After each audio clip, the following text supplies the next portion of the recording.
Okay, this is a tough one because there could be 30 parts. Nevertheless, I'm going to mark it The Kitchen for Exploring Foods, Peggy Dark et al. I don't know what to say. There's so many stories. There's 10 just ran through my head.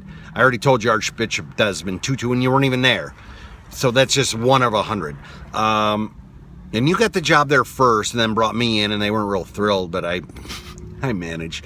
But the point of this one is, besides all the people and where we were and the places and all that, but the amount of, especially at Neighborhood Church in Pasadena, the amount of beer and food we borrowed. And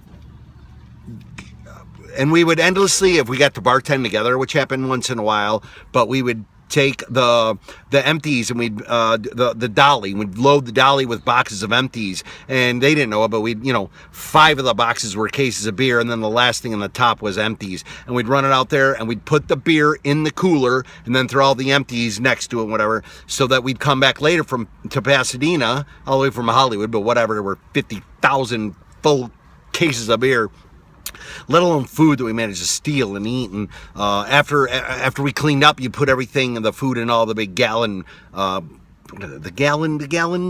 plastic things, plastic bags, whatever, and we would take 7 pounds of food in that. But the Kitchen for Exploring Foods and all the crazy ordeals of setting up and stealing booze, and the girls and Peggy Dark getting pissed off, and the food you'd steal while we were there eating all this crazy, expensive, ridiculous. It's one of the top caterers in America, for God's sake. Good old Peggy, bitch. Talk to you.